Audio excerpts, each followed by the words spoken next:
Trump নাকি Biden জানার অপেক্ষায় বিশ্ব। বাইডেনের পেনসিলভেনিয়া সহ বেশিরভাগ দোদুল্যমান অঙ্গরাজ্যে এগিয়ে রিপাবলিকান শিবির, এখনো প্রত্যাশায় ডেমোক্র্যাটরা। We believe we're on track to win this election. আইনের শাসন ও স্বাধীন বিচার ব্যবস্থায় বিশ্বাসী আওয়ামী লীগ।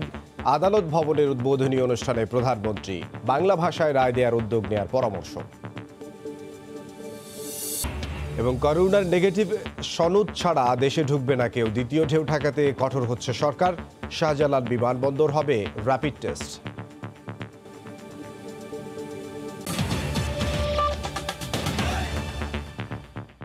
সময় সংবাদের সঙ্গে আছে আমি ইমদাদুল হক।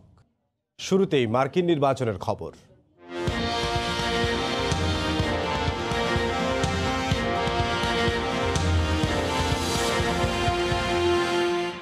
আর মাত্র কয়েক ঘন্টা, শেষ হবে অপেক্ষার পালা। জানা যাবে কে হতে যাচ্ছেন হোয়াইট হাউসের মালিক। প্রাথমিক ফল গণনায় রিপাবলিকান প্রেসিডেন্ট পদপ্রার্থী ডোনাল্ড ট্রাম্পের জয়ের আভাস পাওয়া যাচ্ছে, তবে বেশ কয়েকটি অঙ্গরাজ্যের ডেমোক্র্যাট প্রেসিডেন্ট পদপ্রার্থী জো বাইডেন এগিয়ে থাকায় আশার আলো জাগাচ্ছে এই শিবিরেও। চূড়ান্ত ফল প্রকাশিত না হলেও প্রাথমিক ফলে ট্রাম্পের এগিয়ে থাকার আভাসে উদযাপনের প্রস্তুতি রিপাবলিকান সমর্থকদের। জাতীয় পতাকা আর ট্রাম্পের ছবি হাতে বিভিন্ন অঙ্গরাজ্যের রাস্তায় নেমে পড়েন তারা। বিজয় উদযাপনের অপেক্ষায় ট্রাম্প ভক্তরা। এর আগে স্থানীয় সময় মঙ্গলবার ভোর 6টা থেকে শুরু হয় মার্কিন নির্বাচনের ভোট গ্রহণ। স্বাস্থ্যবিধি মেনে ভোট কেন্দ্রে আসেন ভোটাররা। প্রাথমিক ফলাফলে ফ্লোরিডা, নর্থ ক্যারোলাইনা, ওহাইও সহ দোদুল্যমান বেশ কয়েকটি অঙ্গরাজ্যে বিজয়ী হয়েছেন ট্রাম্প। এগিয়ে আছেন বাইডেনের জন্মস্থান পেনসিলভেনিয়ায়। শুধু অ্যারিজোনায় জিতেছেন বাইডেন, আর এগিয়ে আছেন আইওয়ায়। I'm here to tell you tonight, we believe we're on track to win this election.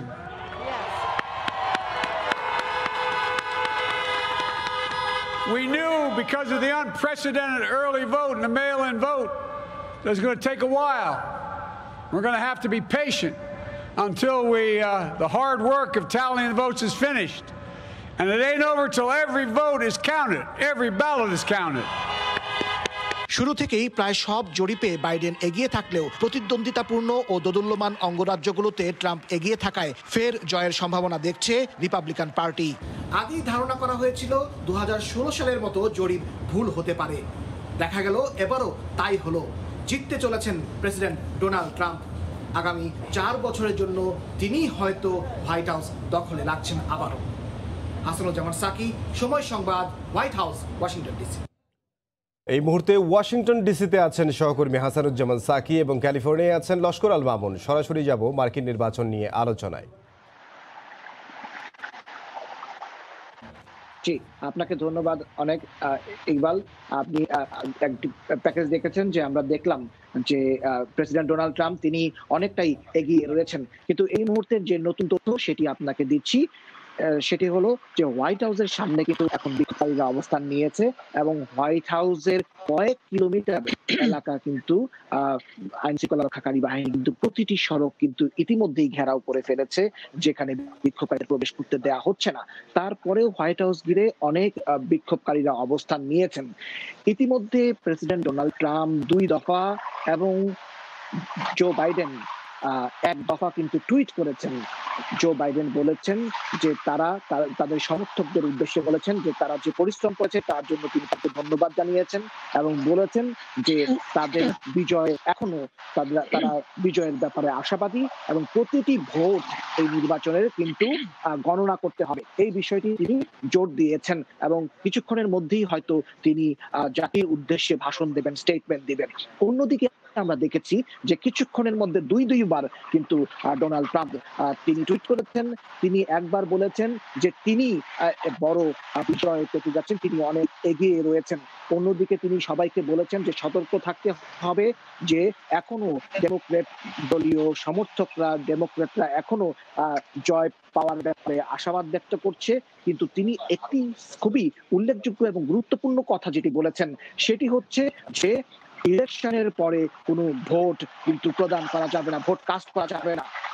তো এই বিষয়টি বলে তিনি কি বোঝাতে চেয়েছেন আমি জানি না, কিন্তু প্রেসিডেন্ট বলার চেষ্টা করেছেন যে নির্বাচন শেষ হয়ে গেছে, নির্বাচনের পরে আর কোনো ভোট গ্রহণ হবে না। তো এই রকম একটি দোলাচলের মধ্যেই কিন্তু দুই দলের কেউই এখনো পর্যন্ত কিন্তু ঘোষণা করছে যে তারা বিজয়ী হয়েছেন। কারণ হচ্ছে যে ইলেকটোরাল ভোটের যে রেজাল্ট আমরা দেখতে পাচ্ছি, সেই রেজাল্টের দিকে তাকিয়ে এখন কোনো লাভ নেই যে কারা বেশি ইলেকটোরাল ভোট পেয়েছেন। এখন ৩টি অঙ্গরাজ্যের দিকেই আপনাকে আমাদেরকে সবাইকে তাকিয়ে থাকতে হবে। সেটি হচ্ছে উইসকনসিন, আরেকটি হচ্ছে আপনার পেনসিলভেনিয়া এবং অন্যটি হচ্ছে মিশিগান। এই যে ৩টি অঙ্গরাজ্য, সেই ৩টি অঙ্গরাজ্যে কিন্তু অনেক ভোট এখনো কিন্তু গণনা হয়নি এবং সেইখানে এগিয়ে আছেন ডোনাল্ড ট্রাম্প। কিন্তু আশা করা যাচ্ছে যে সেখানে যেসব এলাকায় ভোট গণনা হয় সেখানে হয়তো বাইডেনের ভোট বেশি থাকতেও পারে। এখানেই হচ্ছে ডেমোক্র্যাটদের একটি আশার জায়গা তৈরি হয়েছে। আমি এখন যাব ক্যালিফোর্নিয়ার লস অ্যাঞ্জেলেসে আছেন লস্কর আল মামুন, তার কাছে কি আছে নির্বাচন সংক্রান্ত ফলাফল সংক্রান্ত আরো নতুন কোনো তথ্য আছে কিনা এই ব্যাপারে একটু সময় সংক্রান্তে দর্শকদেরকে আপনি জানাবেন মামুন। ধন্যবাদ হাসানুজ্জামান সাকি। আপনি যেমনটি বলছিলেন যে 3টি অঙ্গরাজ্যের দিকে চোখ এখন। একটু আগে অর্থাৎ এখন থেকে প্রায় অল্প সময় আগে আমরা যখন এই লাইভে এসেছি তার ঠিক আগেই জো বাইডেন তার ডেলোয়ার ওখান থেকে ডেলোয়ার অঙ্গরাজ্য থেকে জাতির উদ্দেশ্যে একটি ভাষণ দিয়েছেন।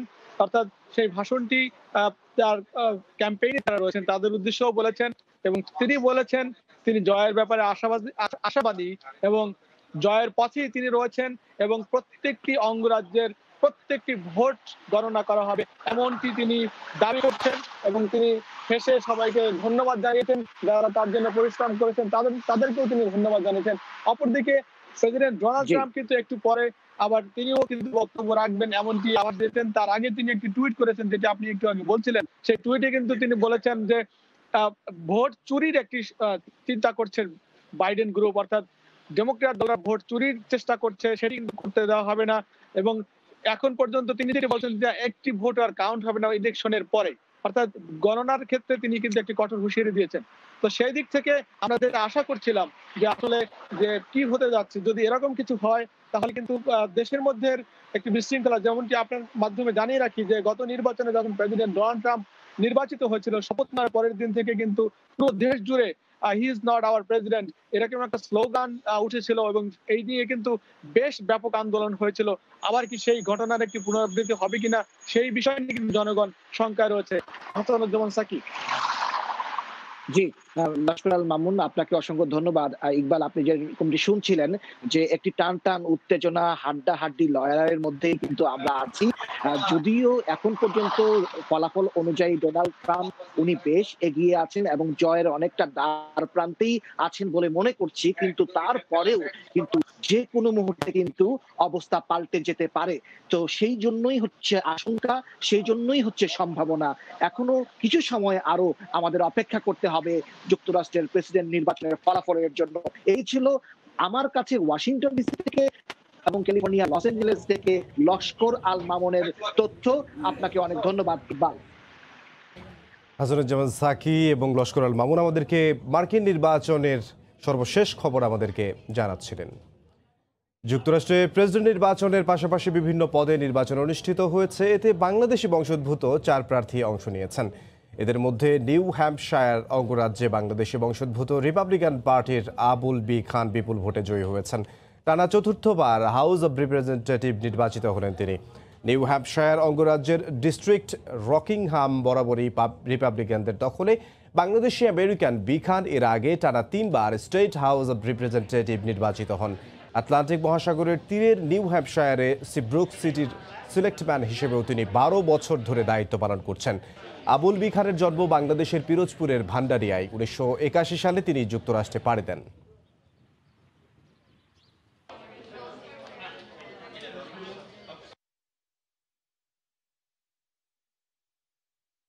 এবারের মার্কিন প্রেসিডেন্ট নির্বাচনের প্রচারণায় অংশ নিয়ে নানা অঙ্গভঙ্গি করে সমর্থকদের মন জয় করার চেষ্টা করেছেন ডোনাল্ড ট্রাম্প।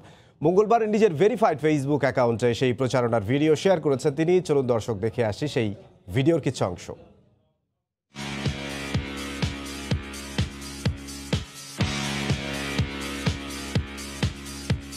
সময় সংবাদে আরও থাকছে। 22 দিনের নিষেধাজ্ঞা শেষে আজ মধ্যরাত থেকে আবারও ইলিশ ধরা শুরু। প্রস্তুত জেলেরা, শীতের আগেই মহাজনের দেনা পরিশোধের আশা। আওয়ামী লীগ আইনের শাসন ও স্বাধীন বিচার ব্যবস্থায় বিশ্বাস করে উল্লেখ করে প্রধানমন্ত্রী শেখ হাসিনা বলেছেন, যখনই ক্ষমতায় এসেছে তার দল আইনের সুরক্ষায় ব্যবস্থা নেওয়া হয়েছে। সকালে ভিডিও কনফারেন্সে গণভবন থেকে নবনির্মিত চিফ জুডিশিয়াল ম্যাজিস্ট্রেট আদালত ভবন উদ্বোধন করে কথা বলেন তিনি। এ সময় ইংরেজির পাশাপাশি বাংলা ভাষায়ও রায় দিতেও বিচার বিভাগকে আহ্বান জানান সরকার প্রধান। মাদক একটা বড় সমস্যা সমাজে, সেটা হচ্ছে একটা পরিবারকে ধ্বংস করে দেয়। একটা মানুষকে তো ধ্বংস করে, কিন্তু একটা পরিবারকে ধ্বংস করে। এই মাদকের বিরুদ্ধে আমাদের অভিযান চলছে। কাজে এই মাদকের ব্যাপারেও আমাদের যে আইন রয়েছে, মাদক দ্রব্য নিয়ন্ত্রণ আইন 2018, সেটা আমরা প্রণয়ন করেছি। কিন্তু আমরা এটাই চাই যে এই মাদকে যারা জড়িত তারা যেন সঙ্গে সঙ্গে শাস্তি পায়, এবং এই মাদকের হাত থেকে যেন সমাজটা যেন রক্ষা পায়, পরিবারগুলি যেন রক্ষা পায়। যে আমাদের মামলার রায়গুলি কিন্তু ইংরেজিতে দেওয়া হয়, ফলে অনেক সময় আমাদের দেশে এখন হয়তো লেখাপড়া একটু সংখ্যা বাড়ছে, তারপরেও অনেকে সেই রায়টা বুঝতে পারে না। যা তার সহায়ক যিনি থাকেন তিনি যা বুঝান তাই বুঝতে বাধ্য হয়। রায় যদি কেউ বাংলায় না লিখতে পারেন, ইংরেজিতে লেখেন, আপত্তি নেই, কিন্তু সাথে সেটা বাংলা ট্রান্সলেশন করে এটা যেন প্রচার হয় সেই ব্যবস্থাটা করে দিতে হবে। বিচারের ফলে সে কী রায়টা পেল সেটা সে নিজে দেখতে পারবে, বুঝতে পারবে, জানতে পারবে। এবং আমি মনে করি যে একান্তভাবে দরকার, আইনমন্ত্রী এখানে আছেন, আর এ ব্যাপারে যদি কোনো ফান্ড লাগে সেটা আমি ব্যবস্থা করব। কিন্তু আমি চাই এটা যেন হয়, যাতে এটা সাথে সাথে প্রচার, আর এখন তো অনলাইনে চলে যাবে, আরও সুবিধা মানুষ জানতে পারবে। করোনার নেগেটিভ সনদ ছাড়া কোনো যাত্রী বাংলাদেশে প্রবেশ করতে পারবে না। কোভিডের দ্বিতীয় ঢেউ মোকাবেলায় এমন সিদ্ধান্ত নিতে যাচ্ছে সরকার। কড়াকড়ি করা হচ্ছে ঝুঁকিপূর্ণ দেশগুলো থেকে আসা যাত্রীদের স্বাস্থ্য পরীক্ষায়ও। এরই মধ্যে আন্তর্জাতিক বিমানবন্দরগুলোতে জনবল বাড়ানো সহ আনুষঙ্গিক সুবিধা নিশ্চিতে স্বাস্থ্য অধিদপ্তরকে চিঠি দিয়েছে সিভিল এভিয়েশন। স্বাস্থ্য অধিদপ্তর জানিয়েছে, শিগগিরই র্যাপিড করোনা টেস্ট শুরু হতে যাচ্ছে শাহজালাল আন্তর্জাতিক বিমানবন্দরে। হাজিরা শুরু জানাচ্ছেন বিস্তারিত। বিমানবন্দরের হটলাইনের তথ্য অনুসারে সার্টিফিকেট ছাড়াই প্রতিদিন আসছেন 300 থেকে 400 যাত্রী। আর ফ্লাইট চালুর পর জুলাই থেকে অক্টোবর পর্যন্ত করোনা পজিটিভ যাত্রী এসেছেন 65 জন। এই অবস্থায় দেশে প্রবেশে কোভিড নেগেটিভ সনদও বাধ্যতামূলক করা হচ্ছে। যারা ঝুঁকিপূর্ণ দেশ থেকে আসবে তার যদি করোনা টেস্ট করাও থাকে, তো এখানে আসার পরে তাকে আবারও পুনরায় করোনা টেস্ট করতে হবে। এয়ারলাইন্সগুলো বলছে স্বাস্থ্যবিধি মেনে ফ্লাইট পরিচালনা করা হচ্ছে। তবে যথাসময়ে কোভিড নেগেটিভ সনদ না পাওয়ায় অনেকে ফ্লাইট ধরতে না পারায় টেস্টের সুবিধা আরও বাড়াতে হবে। এয়ারপোর্টে যদি কোনো ধরনের ফ্যাসিলিটিস থাকতো এই ধরনের টেস্টের জন্য, তাহলে আসলে প্যাসেঞ্জাররা হ্যাসেল ফ্রি হতো। বিভিন্ন হাসপাতালগুলোতে কোভিড টেস্ট করতে হচ্ছে, সেখানে বিভিন্ন কারণে জটিলতা অনেক সময় দেখেছি, যাতে নির্দিষ্ট সময়ে সেই সার্টিফিকেটগুলো তারা ক্যারি করতে পারছে না।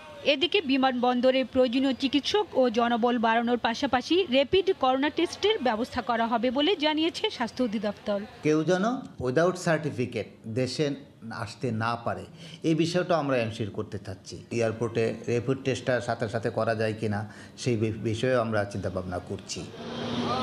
জানুয়ারি থেকে এ পর্যন্ত শাহজালাল আন্তর্জাতিক বিমানবন্দর দিয়ে দেশে এসেছেন প্রায় 6 লাখ যাত্রী। এ পর্যন্ত 15,000 যাত্রীকে প্রাতিষ্ঠানিক কোয়ারেন্টিনে পাঠানো হয়েছে।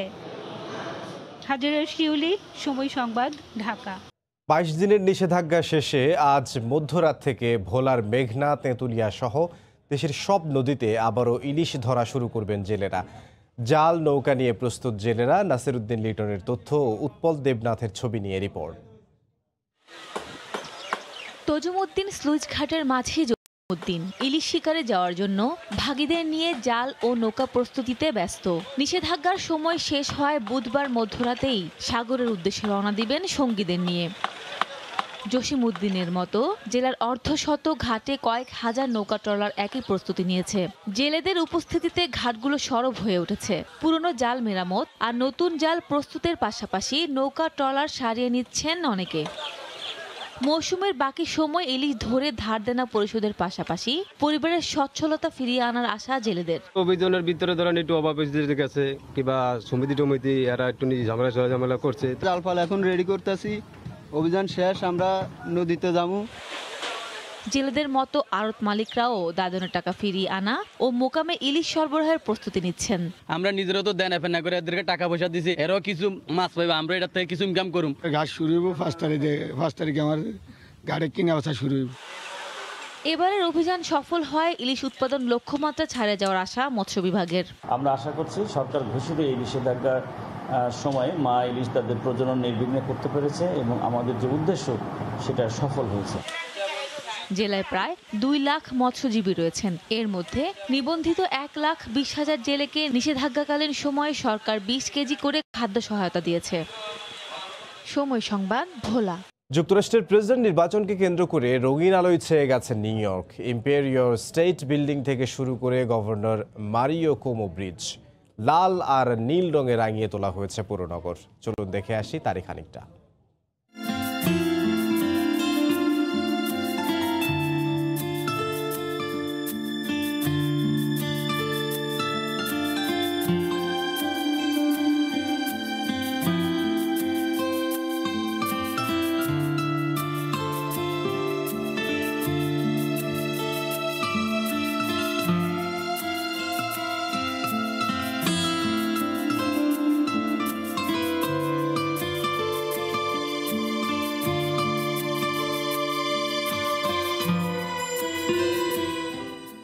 এ পর্যায়ে শীর্ষ সংবাদ জানিয়ে দিচ্ছি আরও একবার।